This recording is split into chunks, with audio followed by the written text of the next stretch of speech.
For decades, our foreign policy has been trapped in a counterproductive and endless cycle of regime change or nation building. It was a one-size-fits-all approach of toppling regimes, trying to impose our system of governance on others, intervene in conflicts that were barely understood, and walk away with more enemies than allies.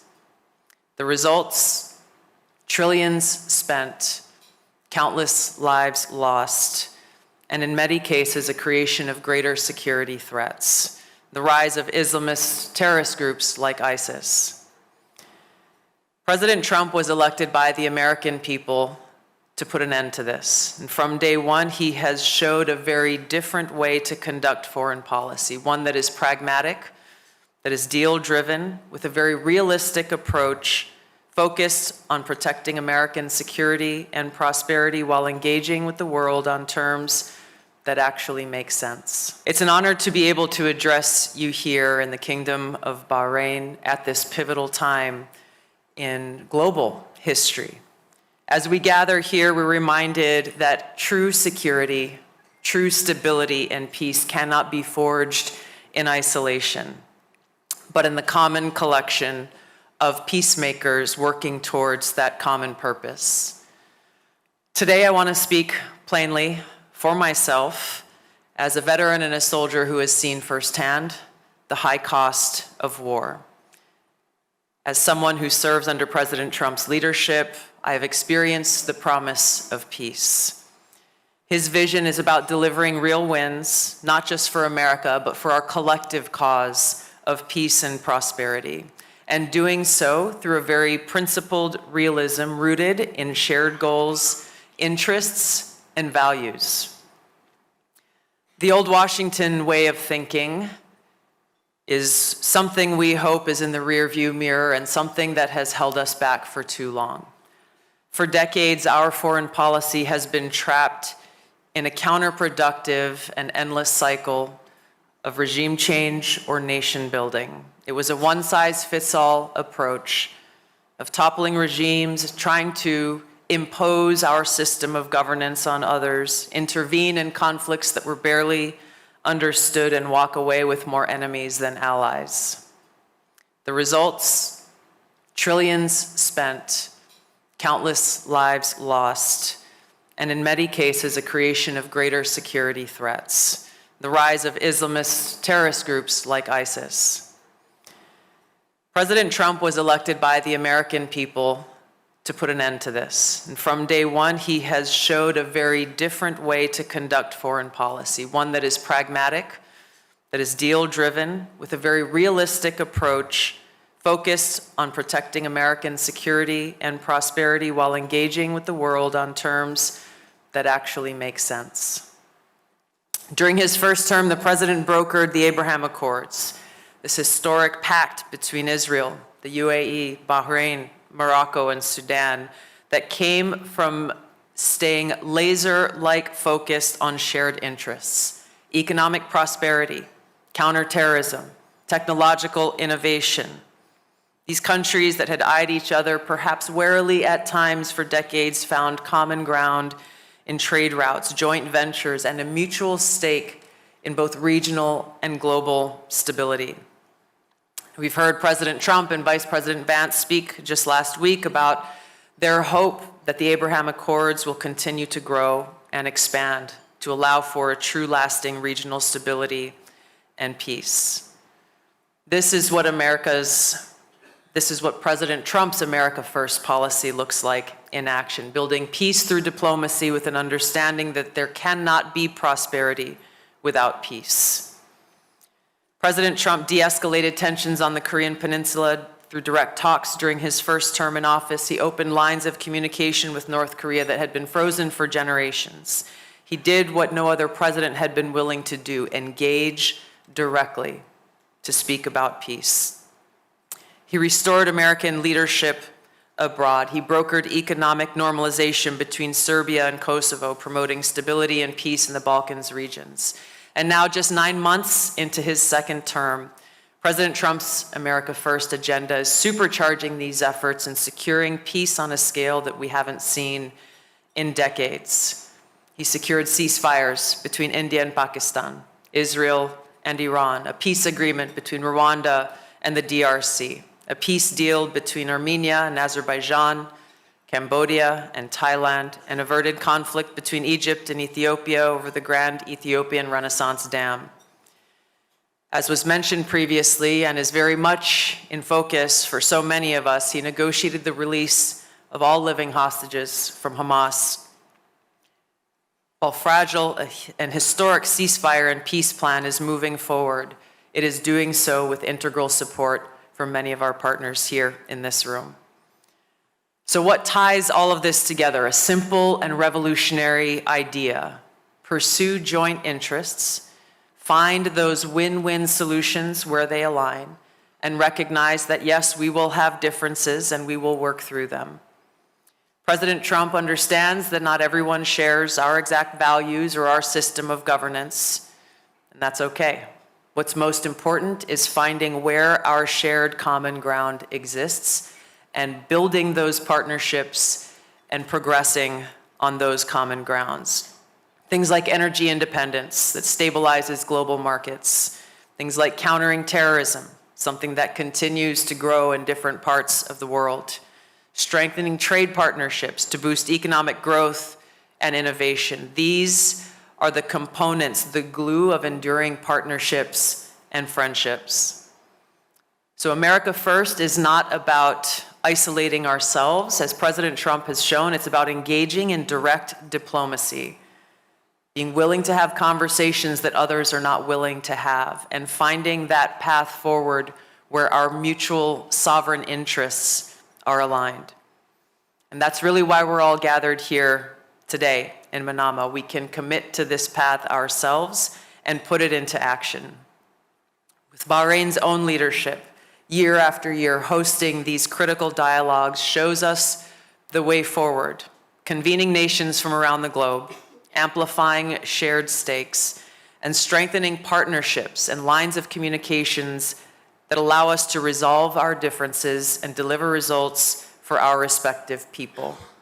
Under President Trump, the United States is your partner in executing this vision as a deal maker who is committed to peace.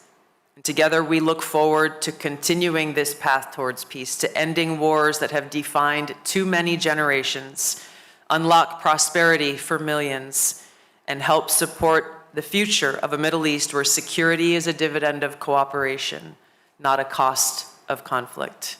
Thank you very much. God bless you. God bless the pursuit of peace.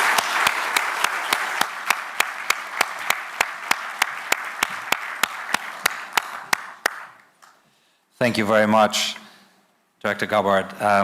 You spoke about peace through diplomacy also in the service of prosperity, and maybe that's a good way to lead into our conversation now, for which we have about 15 minutes or so. And I wanted to ask both of you to speak a little bit about CCPA, the Comprehensive Security Integration and Prosperity Agreement that was signed between your two nations in 2023. Of course, shortly after the region entered a phase of turbulence, I think one can say. But you're both here, and it underlines the endurance of that vision that was enshrined in that agreement. So I wonder whether I can ask you to talk to us a little bit about how you're proceeding with the implementation, and also what kind of message the CCPA agreement conveys to other countries who are seeking to build their cooperative frameworks. Maybe, Your Highness, if I may ask you to start. All right, thank you very much. As promised, I'll be short and precise, because I personally would rather face an army but not face the food. So I would like to go on the CCPA, which is actually the answer for so many conflicts we see, and also not just conflicts, but also the answer for how do we build a global framework that is much bigger than a regional effort. So the CCPA is actually a new framework that we have been working on since the signature of a bilateral agreement with the United States, and we are very proud of it. That came right after our signature of the Abraham Accord. So this follows the Abraham Accord effort. Yet, any new framework needs to be institutionalized, and from our side, we have conducted a high-level meetings at Washington and at Manama as well, at the highest level possible. And I personally lead the Defense Working Group, the DWG, so I would refer to it as the DWG. And we have broken down the CCIPA into 3 different sectors, which is the Defense Working Group, which conducts the Article 2, and then we will have the Science and Tech Division, and then we will have the Economy and Trade Division. And this is why the CCIPA, we look at it as a capital C. It is a comprehensive agreement. It is not just a defensive agreement. And as soon as we have signed that agreement, we have seen quickly a regional unrest. And that means it's not just a commitment from the United States, but also it's a commitment from Bahrain, where we have immediately joined the Operation Prosperity Guardian. And we are there with you and will always be with the United States. Thank you.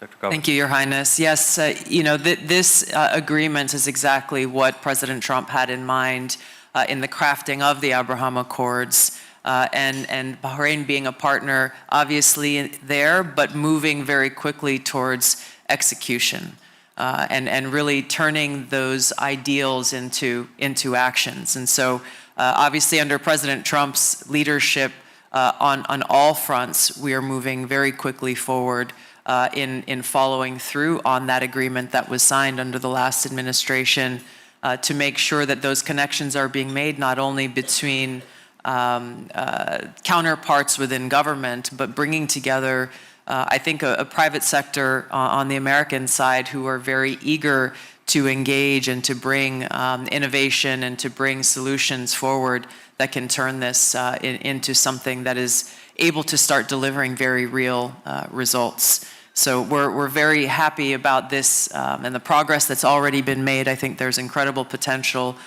specifically because of where we are now, with some hope for a new dynamic here in the region, and one that is forward-looking towards peace and stability. Your Highness, on the point of progress, I mean, what are the highlights for you in the CCIPA implementation that stand out for you? Where would you like perhaps see yet more progress? Where can we go further and faster? And if I may also invite you to perhaps look at when the region mobilized back in June to defend against an incoming Iranian missile attack. What was the role of CCIPA in the context of defending and protecting the Kingdom of Bahrain? So basically, it has really advanced our strategic priorities.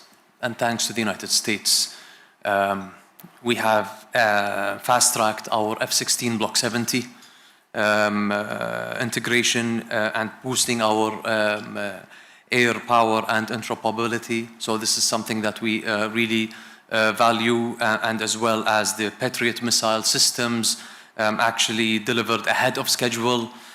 We have signed at this time last year and during the IISS with the National Geospatial Agency, and this is something that is not just a defense related, but also it has a lot of benefits in the civilian sector as well.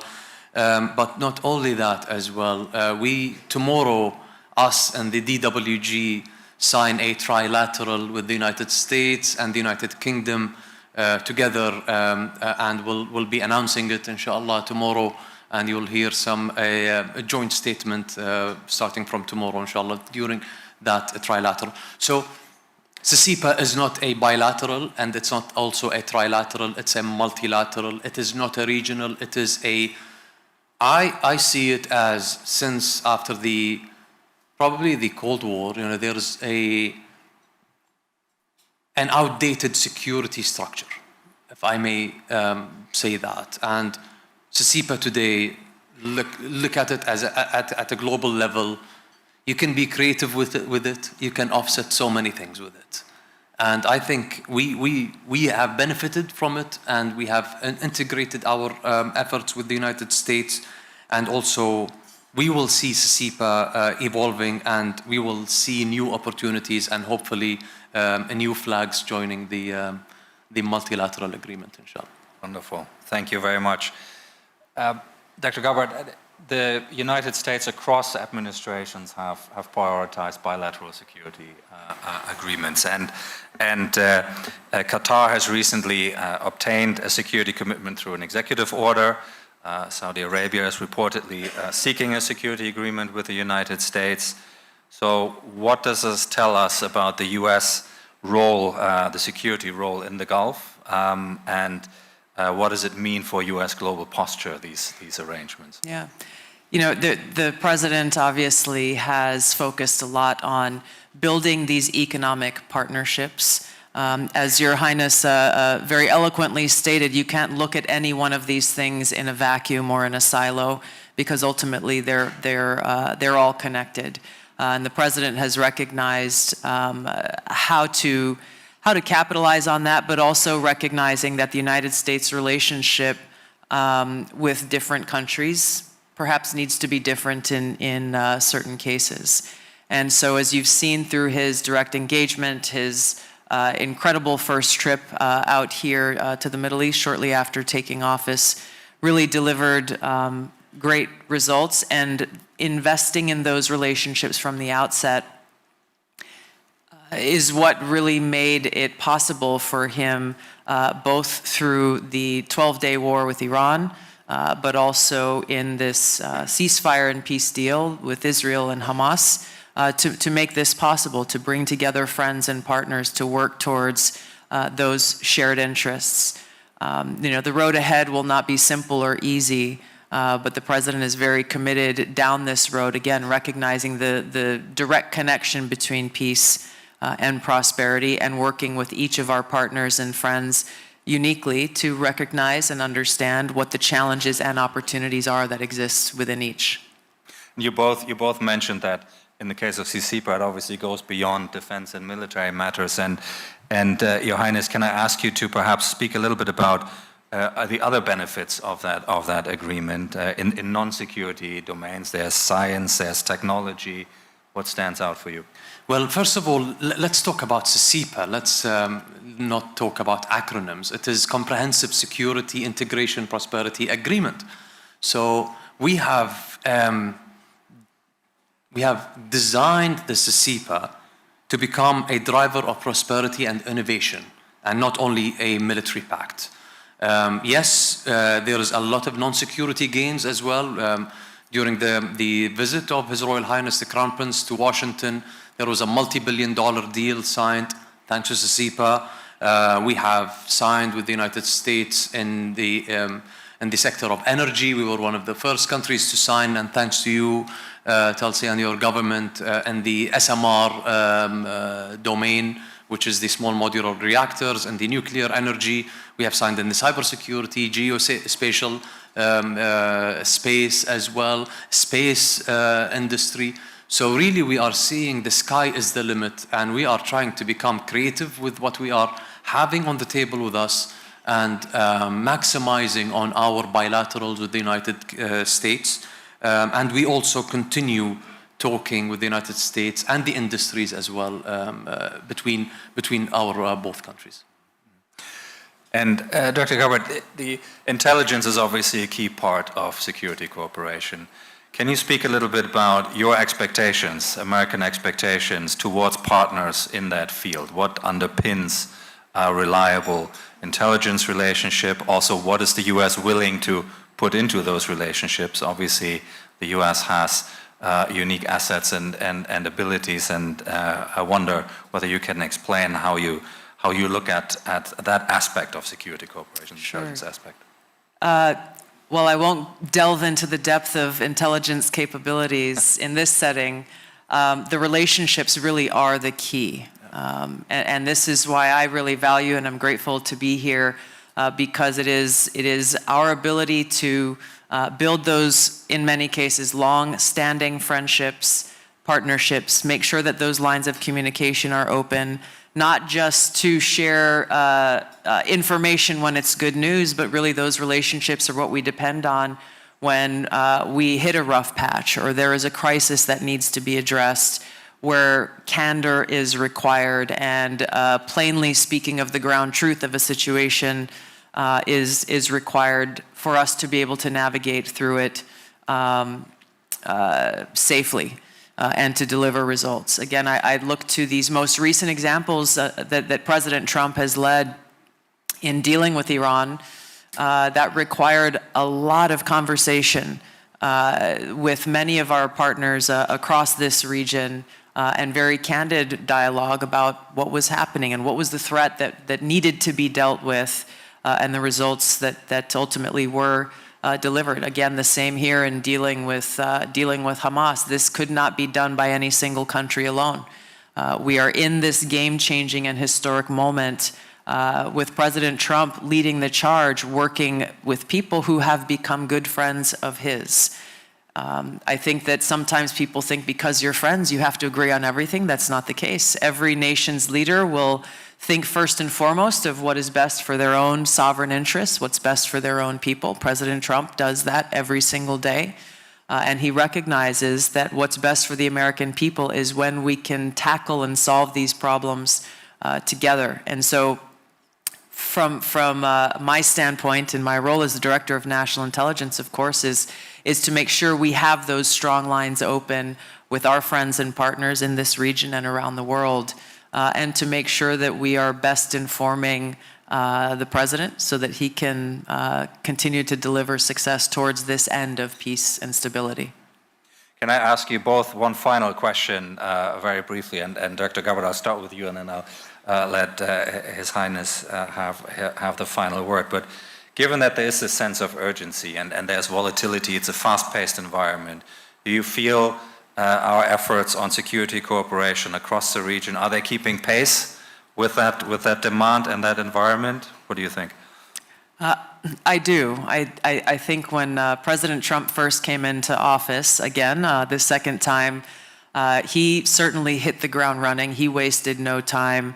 And what has been very heartening and I think exciting and hopeful to see is how many of these nations' leaders have been eager to step up and engage and not only keep pace, but really to find, hey, where are there new opportunities to explore that haven't been explored before, or what are the conversations that now we can have to tackle tough problems that were maybe taboo to have in the past, or conversations that people thought didn't need to be had because the task was impossible.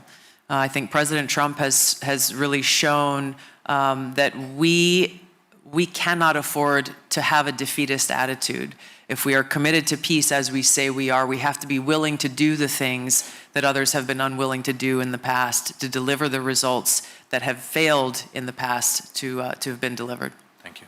Your Highness. I do agree with you, Tulsi, and indeed there is a growing sense of urgency. In Bahrain, the imperative is clear. But what we need now around the world is actually to stay ahead of the curve, to keep up with the pace ahead of us, and the conventional and the cyber and the hybrid domain as well. There is an imminent threat ahead of us. We watch it, but we also have to keep up with the pace. And again, I would finalize my word as I have started it with CEPA. I think this framework lets us to have that edge over the building up speed of threat globally. Yeah. Thank you very much. May I invite all of you to thank our two fantastic speakers. Thank you very much.